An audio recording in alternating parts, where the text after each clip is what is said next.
So, artificial sweeteners. What, why, where, when, what's it all about?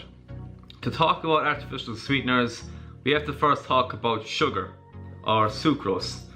So sucrose is the most simple form of sugar there is. It's just composed of glucose and fructose. These are two naturally forming molecules.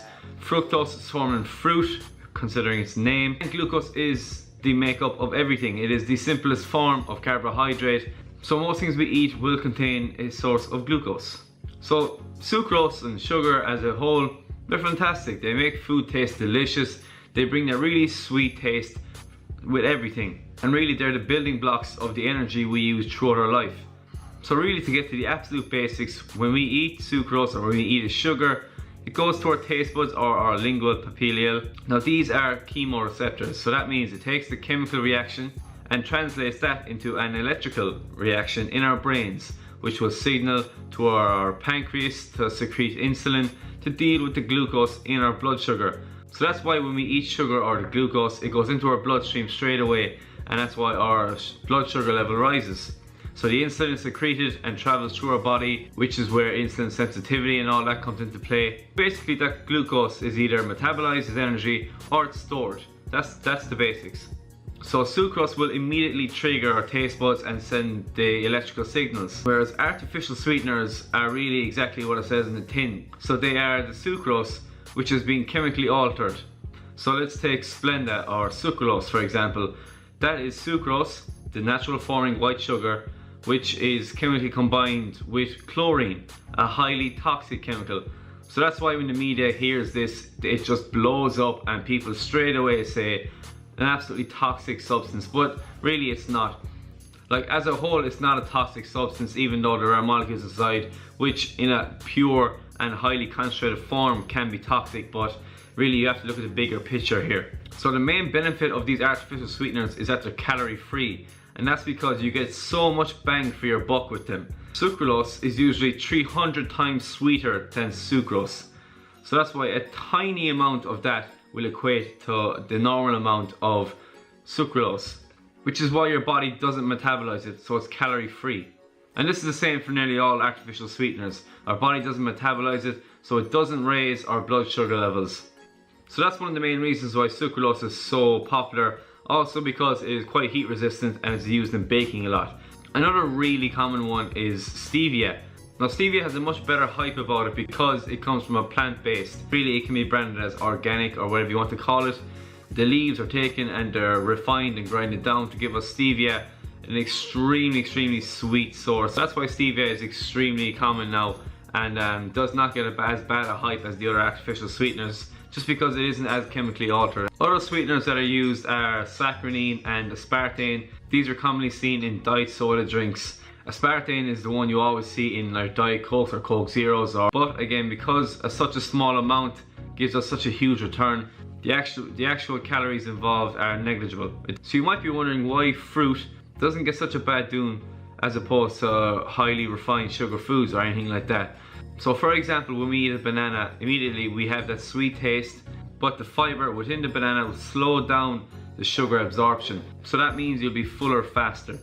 So getting into the nitty gritty and the pros and cons, you'll always hear the health benefits being that artificial sweeteners can often relieve sugar cravings for 0 calories. So that's why these substances and foods can be branded as aiding in weight loss. Really, because when we're replacing a diet Coke for say a normal Coke, the calories obviously is hugely different, so our cravings can be neutralized, but we're not getting the calories that would have been in the original can of Coke. So that's one of the main things, is that it can curb cravings. Extremely helpful if you're dieting, or really just as a healthy alternative. If you are dependent on a soda drink or anything like that, I would highly recommend switch to a diet or a zero as opposed to the original high sugar. Now there are a number of studies being done and have been done on this, and because this is it's not a new topic, but for studies to be conclusive, they have to be done over years and years and years of testing, and really it just hasn't gotten to that stage yet. And so far there has been no conclusive evidence showing that these have negative impacts on our health. The one downside that is possible with these artificial sweeteners is that our brain will associate sweetness with calories. So when we eat something sweet, our brain will associate it being high calorie, being high energy. So that's what our body wants. It wants to have plenty of energy. So in return, when we have something artificially sweetened, it doesn't trigger this in our brain. So over time, it's possible that these sweeteners will tell our brain to stop associating sweetness with calories. When you consider if you're eating high sugar foods, your brain will not tell you to stop because it's so used to artificial sweeteners that it will just continue eating them, and you won't have that trigger in your head to say stop because you have plenty of energy. It's so used to having the 0-calorie artificial sweeteners that it doesn't get the efficient energy from. It will just, you can see how the cycle will just continue. There is also research in that sugar triggers the food reward regions in our brain. So you know yourself, when you have sugar you feel better, and really if it's coming from a psychological childhood feeling of sugar being rewarded, that internal reward will stick to you for life. So when you have something sugary in your brain, it's triggered as a reward, which could suggest that the sugary cravings won't be relieved, as in you won't get a sense of reward from them, so you will keep going back. And in return, all this is just equating more calories in, which can lead to weight gain, but that study isn't conclusive. It's just a theory that's being worked on, but it is extremely interesting. And you can't really get a conclusive result of these until you've literally done the lifespan of someone and to see the effects of artificial sweeteners throughout their life. So to sum it all up, artificial sweeteners have their place. They're used as a tool to relieve cravings for sugary drinks, or even just to improve the adherence of a diet. So if you really can't go a week without a sugary drink, then yes, the substitution of a diet or a zero will keep you on track with your calories. Again, as always, moderation is key to having a healthy and sustainable lifestyle.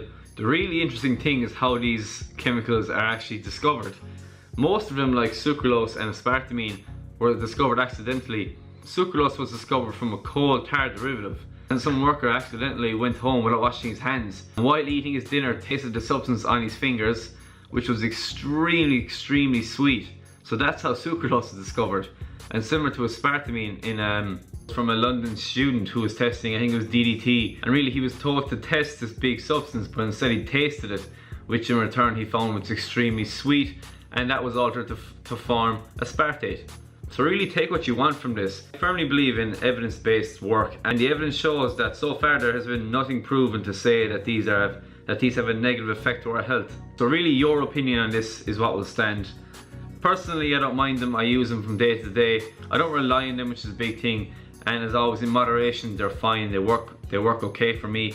So if you liked the video and you learned something new, leave a comment, give it a like, show a friend maybe. One last fact to leave you with: cats weren't born with the gene to taste sugar.